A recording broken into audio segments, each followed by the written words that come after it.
Good morning from Fast Company. Here's our daily look into what's driving today's creative business leaders.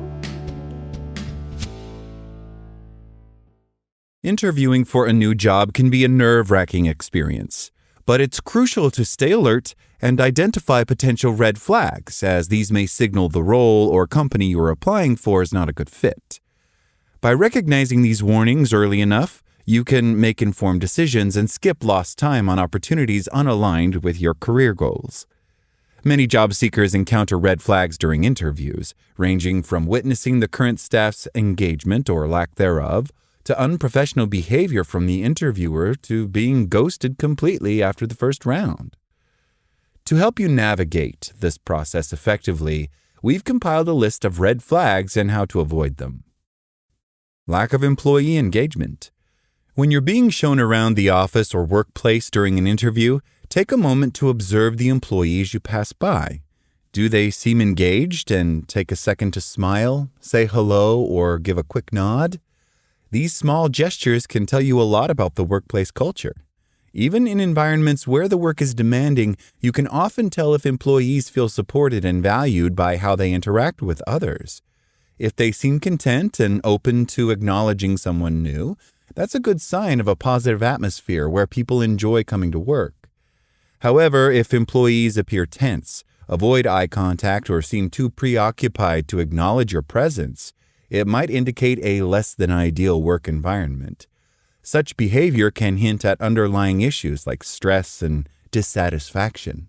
The overall feeling you get from the workplace is important. Simple gestures like a smile or a quick greeting can reveal much about how happy and supported employees feel. These are the types of environments where people are more likely to thrive. Lack of recognition or clear promotion practices. Ask the interviewer to describe one or two of the company's best performers or one or two of the most recently promoted individuals. How do those people behave? If those answers don't line up with the values they espouse on their website, you definitely want to do more digging. One of the clearest indicators of the company's true culture, not the culture they say they have, is who they chose to recognize and for what. Evasive or vague responses. Questions candidates ask should contextualize the position they are interviewing for. While there are many articles citing go-to interview questions, the best questions are targeted based on research about the company, department, and personnel. For example, someone interviewing for a management director level position at a call center would ask the interviewer about the turnover rate and whether any lawsuits have been filed with the Equal Opportunity Employment Commission. As a candidate, you're looking for an honest answer. The hiring manager won't mention the names, but this sets up the candidate to share solution-oriented stories. If the answer is not direct and succinct, that is a red flag. Additionally, it's a red flag if the interviewer is not controlling the flow of the conversation.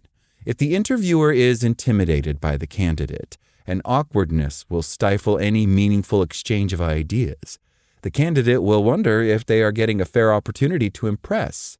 Strong candidates will not further consider working for someone with whom they can't have a business conversation. Task-focused questions. If the questions you're being asked are highly specific and solely focused on immediate task-related needs, take it as a warning sign. This often indicates that the company views you as a temporary solution, a cog in the machine that can easily be replaced in 6 months, a year, or whenever market conditions change. Essentially, they see you as a tool to get the job done, not as a valuable long-term team member. On the other hand, when an employer takes the time to ask about your personality, your dreams, and your long-term goals, it's a strong indication that they're interested in more than just filling a role. They're looking for a teammate on a shared journey, someone they can invest in and grow with over time. This shows they value you as a person and see potential in you beyond the immediate tasks at hand. Overly eager interviewers. An eager interviewer could be a red flag, especially if they're quick to skim over important details. Those same people often expect you to produce without supported resources, and those unrealistic expectations can set you up for failure. Interviewers need to delve into your skills in depth to determine if you have the right set for the job and what support you'll need along the way. If they're rushed or too eager, they're likely not concerned with a great setup and simply assume filling the role will solve every problem. Unprepared interviewer. A big red flag is when the interviewers don't respect the importance of a rigorous assessment process. Interviewers who show up harried and ask you off-the-cuff questions or questions their peers have already asked you are the same people who will tell you you need more time in role without facts or data, because they've just proven to you in the interview that they don't understand how facts, data, and science play an important role in assessment for selection. A green flag is when prepared and trained interviewers conduct structured interviews, and those interviews are simply one piece of a multi-method assessment process. A related red flag is interviewers who show up late or reschedule multiple times. These people indicate a culture of hierarchical power, believing they are doing you a favor by considering you for the role. They believe their time is more important than yours. They will cancel your development meetings or never have them in the first place, instead believing one-on-one meetings are about you reporting out on what you're doing for them. Excessively complicated processes. A red flag that candidates should look for when interviewing with a potential employer is an excessively drawn-out and complicated interview process. This can be a sign of indecisiveness or disorganization.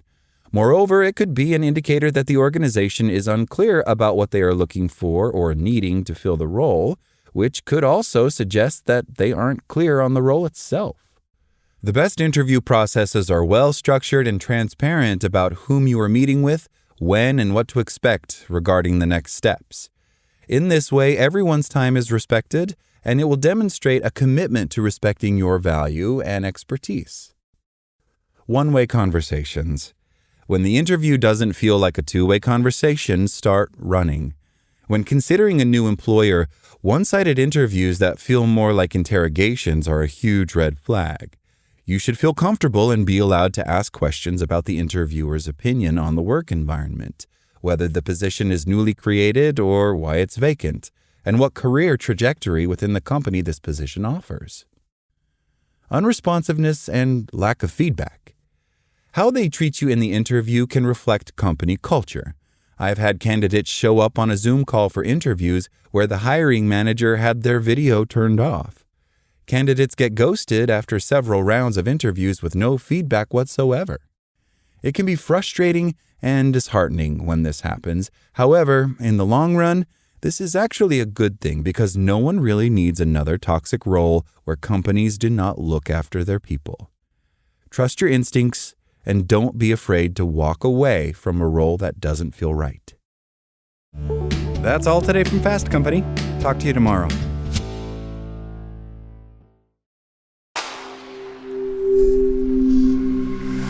Spoken Layer.